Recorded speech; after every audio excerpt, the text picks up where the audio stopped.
रात के गहरे अंधेरे में एक पुराना जर्जर सा अस्पताल शांत खड़ा था।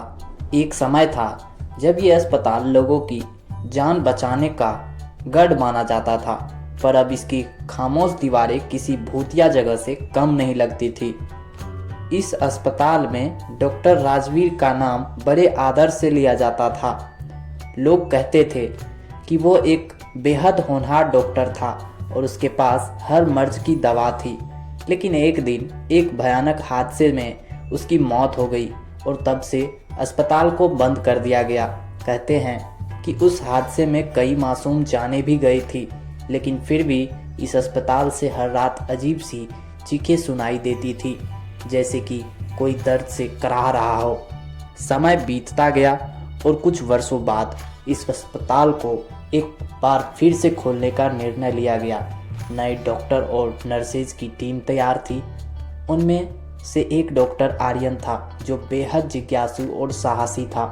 उसे पुराने अस्पतालों की कहानियां जानने में रुचि थी, इसलिए उसने इस अस्पताल में काम करने का निर्णय लिया।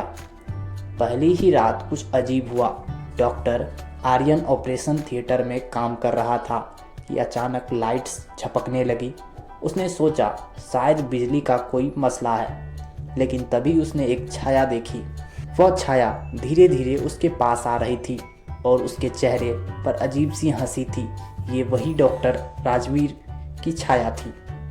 डॉक्टर राजवीर की आत्मा अब इस अस्पताल में भटक रही थी। वह हर रात उस ऑपरेशन थिएटर में आता था जहां उसकी मौत हुई थी। उसने डॉक्टर आर्यन से कहा, तुम लोग यहाँ नहीं बचोगे। जो भी यहाँ आया है उसकी जान मैं खुद लूँगा। डॉक्टर आर्यन ने डरते हुए पूछा, क्यों डॉक्टर साहब, आखिर आप ऐसा क्यों कर रहे हैं? डॉक्टर राजवीर की आत्मा ने बताया कि उस हादसे के दिन उसके ऑपरेशन के दौरान कुछ गलत हुआ था, जिसकी वजह से अस्पताल ने उसे दोषी ठहरा दिया था। उसकी आत्मा में उस अन्याय का दर्द था जो उसे इस दुनिया में बांधे हुए था। उसकी इच्छा थी कि वह एक आखिरी ऑपरेशन करे जिसमें उसकी सच्चाई सामने आए। डॉक्टर आर्यन ने उसकी बात मान ली और रात को उस आत्मा का ऑपरेशन किया। ऑपरेशन के दौरान अजीब घटनाएं हुई, लेकिन जैसे ही डॉक्टर राजवीर की आत्मा को न्याय मिला, अस्पताल की सारी अजीब घटनाएं थम गई। और कहते हैं कि उसके बाद उस अस्पताल में कभी कोई चीख की सुनाई नहीं पड़ी।